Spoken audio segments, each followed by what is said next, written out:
YouTube.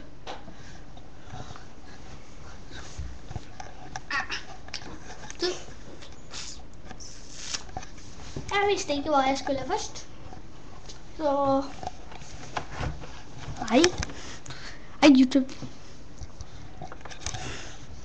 Jeg er opp ned, jo. Kult.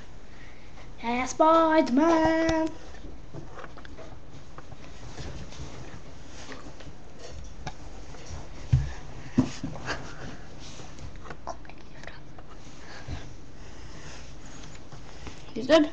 Ikke prøv dette selv. Det gjør vondt. Det falt tilbake ned, det. Jeg skal prøve igjen.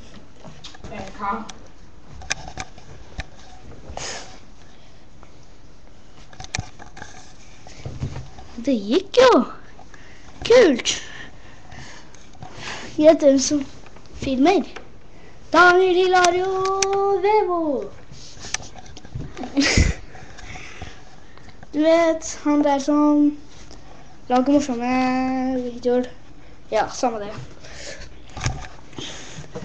Men her vil jeg vise mitt øre. Er den ikke stor? Er den ikke stor? Au, fikk den ut. Vil du se øyet mitt her? Ja, det går bra. Ha det!